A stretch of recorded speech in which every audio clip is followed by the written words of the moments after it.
आपकी अदालतमध्ये film star John अब्राहमवर आरोप आहे की हे आपला जीव धोक्यात घालतात.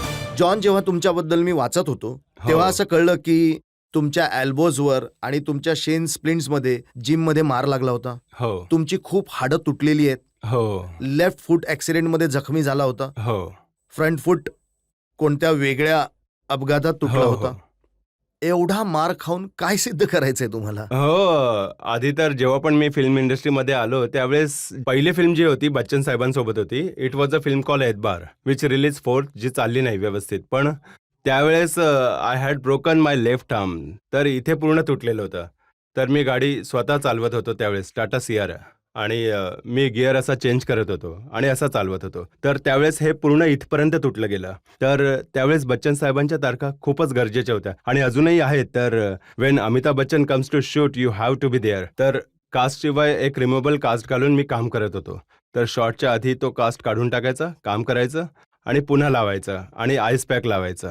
तर त्यावेळेस मला वाटतं की I think I am a slightly accident prone. आणि त्यानंतर मला वाटलं की जसं मी फिल्म करत राहिलो धूममध्ये आणि हुक या क्रूकमध्ये आणि खूप साऱ्या फिल्ममध्ये, एक बाईक ॲक्सिडेंटमध्ये 2006मध्ये जेव्हा मी बाईकवरून पडलो तेव्हा माझा पूर्ण जो लेफ्ट फूट होता बाईकचा पेग पूर्ण इथून गेला आणि इथून बाहेर आला. पण आय डोंट नो, माहीत नाही का मला चांगलं वाटलं हे स्टंट्स करणं. मला खूप चांगलं वाटतं. I just enjoy it. जर मला कोणी म्हटलं की तू जसं न्यूयॉर्कच्या क्लायमॅक्समध्ये एक 50 माळ्याच्या बिल्डिंगवरून मी खाली येतोय, तर हा स्टंट इझिली असा स्टुडिओमध्ये होऊ शकत होता एक ग्रीन मॅट लावून. पण मी माझ्या डिरेक्टरला म्हटलं की कबीर, तुम्हाला जो शॉट मिळेल तो चांगला इथून मिळेल. तर त्याने म्हटलं हो हो, तो तर डायरेक्टर आहे, बोलेलच, हो मला इथून चांगला शॉट मिळेल. हो. तर मी म्हटलं ठीक आहे, I will go down for you. तर जेव्हा मी खाली जात होतो, जेव्हा मी सेकंड म्हणजे 48 फ्लोअरपर्यंत पोहोचलो तेव्हा तो विंडो क्लिनिंगवाल्याने मला म्हटलं की तू पुन्हा वर नाही येऊ शकत, तुला ग्राउंड फ्लोअरपर्यंत जायचंय, कारण याचा जो कॅरिबियन आहे तो एकाच दिशेने जातो.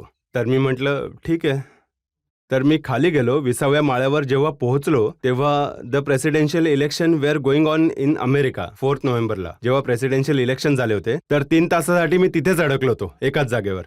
आणि मग आय रिअलाइज की हे खूपच कठीण काम आहे, हे नाही केलं पाहिजे. पण अजूनही मला टेनिस एल्बोचा प्रॉब्लेम्स आहे. जर कोणाला माहीत नसेल, tennis elbows tendinitis it's a very painful thing. आणि या इथे शिन स्प्लिंट्स आहेत, व्हेरी पेनफुल. तर मी ॲक्च्युली अर्धा हँडिकॅपच आहे.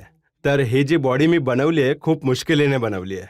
It's taking me a lot of time. पण रिस्क घेण्यापासून तुम्ही अजिबात थांबत नाही नाही, मला चांगलं वाटतं आणि मला हेच वाटतं आणि हे मी ऑन रेकॉर्ड सांगू इच्छितो. I want to be the next action hero of this country. You know, because I think आपल्या देशामध्ये आय थिंक अक्षय नंतर I don't think we have a legitimate action hero, a proper action hero. हो. हे तर आम्ही जेव्हा तुम्ही धूममध्ये ज्या प्रकारे बाईक चालवली होती त्यावरूनच सिद्ध केलं होतं की किती ॲक्शन तुम्ही करू शकता. हो पण ते लोकांनी बघून जर लोक देशातले तरुण मुलं असे बाईक चालवायला लागले तर? हो, मला वाटतं ते एक खूपच चुकीचं उदाहरण आहे. कारण की जेव्हा पण यंगस्टर्स मला बघतात, दे रेज द बाईक आणि विलेज घेतात. तर मी नेहमी थांबून त्यांना सांगतो की हेल्मेट घाला आणि स्लो चालवा. आणि जर तुम्ही मुलीला इम्प्रेस करण्याचा प्रयत्न करत असाल तर मग इतक्या वेगात गेल्यावरती ती मुलगी तुम्हाला कसं काय बघेल? आता धूम करून तुम्ही गेलात तर तर यु नो, जस्ट इन धूम स्टाईल तू हेल्मेट घाल, हळू जा, मुलीसमोर जाऊन बाईक थांबव, हेल्मेट काढ आणि बघ. You know, but don't go fast like an idiot. कारण जितक्या सगळ्या आपल्या तरुण मुली आहेत त्या तेच म्हणतात ना, कोणी इथून फुल स्पीडमध्ये जातोय म्हणतात की इडियट साला कसा गेला बघ. कोणी चांगलं तर बोलत नाही ना. मुलं पण बोलतात की स्वतःला काय समजतोय, जॉन अब्राहम समजतोय का? म्हणजे एकदा माझ्यासोबत सुद्धा असं झालं की मी सिग्नलवर उभा होतो हेल्मेट घालून आणि I was on my motorcycle like that आणि कॉलेज स्टुडंट्स माझ्या बाजूला आले आणि हेल्मेट होतं रात्रीचं, कोणी बघू शकत नव्हतं आणि मला बघून बोलत होतं स्वतःला जॉन इब्राहिम समजतं का? आणि तर आधी मी विचार केला की हेल्मेट काढू, काय करू? मी म्हटलं नाही, ही खूप चांगली गोष्ट आहे, हेल्मेट घालूनच ठेवलं पाहिजे. तर मला स्टंट करणं खूप चांगलं वाटतं, स्टंट करणं एन्जॉय करतो. पण मला वाटतं आमच्यासाठी खूप साऱ्या सेफ्टी मेजर्स असतात जे आम्हाला फिल्म इंडस्ट्रीमध्ये मिळतात, जे रिअल लाईफमध्ये नाही मिळत. यामुळे खूप सारे ॲक्सिडेंट होत असतात. सो प्लीज हळू चालवा guys, no point in going fast and showing off. काही नाही होणार. You are only troubling your parents again at home. Don't trouble your parents. पण तुमचे पॅरेंट्स ट्रबल नाही होणार जेव्हा तुम्ही अवकाशात जाल? मी ऐकलंय तुमचं स्वप्न आहे की तुम्हाला अवकाशामध्ये हो. जायचंय. It sound crazy but I want to go on the moon. माझी इच्छा आहे की मी I get out and see the earth from outside. You know, जसं आपले विंग कमांडर राकेश शर्माने म्हटलं, सारे जहाँ से अच्छा हिंदुस्तान हमारा, you know, see from out. जितके तुम्ही डेअर डेव्हिल, जितके तुम्ही स्टंट करणारे दिसता, पण मी ऐकलंय की इमोशनल सुद्धा तेवढेच आहात. जास्तच, थोडं जास्तच छोट्या इमोशनल आहे. गोष्टींवरूनही तुमच्या डोळ्यात पाणी यायला लागतं. खूप इमोशनल आहे, कारण आई पण अशीच आहे आणि आमच्या लाईफमध्ये दररोज आम्ही मुलांना बघत असतो जे टर्मिनली इल आहेत. त्यांना कॅन्सर आहे आणि आधी आई रडत होती, पण आता आई खूपच स्ट्रॉंग आहे. आणि जेव्हा मी जातो, माझ्याने कंट्रोल नाही होत, कारण they are 6 years old and 7 years old आणि ते लोक स्माईल करत आहेत आणि मागून त्यांचे पॅरेंट्स रडत आहेत, कारण त्यांना माहीतही नाही आहे त्यांच्याकडे फक्त 6 महिने आहेत, 8 महिने आहेत. So I am little weak that way. मी खूप स्ट्रॉंग नाही आहे आणि जर कोणी प्राण्याला मारलं किंवा कोणी प्राणी असा पडलेला असेल, I don't like it. And home for the aged जिथे आई जाते, होम फॉर द एजेड जिथे you know it's like old age home, जिथे तरुण मुलं, जसे आपले तरुण मुलं आपल्या पालकांना घेऊन तिथे येत असतात की मॉम डॅड आम्ही उद्या येऊन तुम्हाला परत घेऊन जाऊ, आणि कधीच नाही येत. So and this is happening in India. हे जे वेस्टर्न कल्चरबद्दल आपण जे लोक बोलतो ना, हे हिंदुस्थानमध्ये होत आहे आणि ते खूपच डेंजरस प्रेसिडेंट आहे, कारण we are known to be family people, you know, and this is what happening. कारण खूप साऱ्या न्यूक्लिअर फॅमिलीज झाल्या तिथे.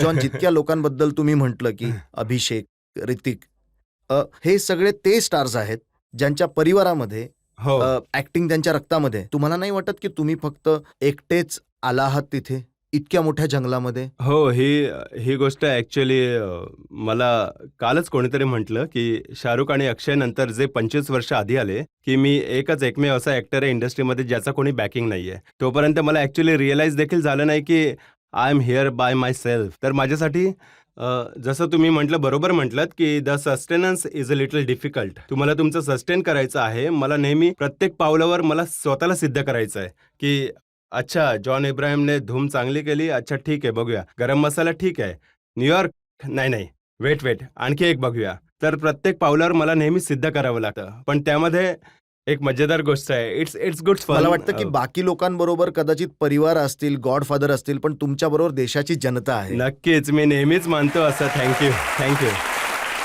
थँक्यू.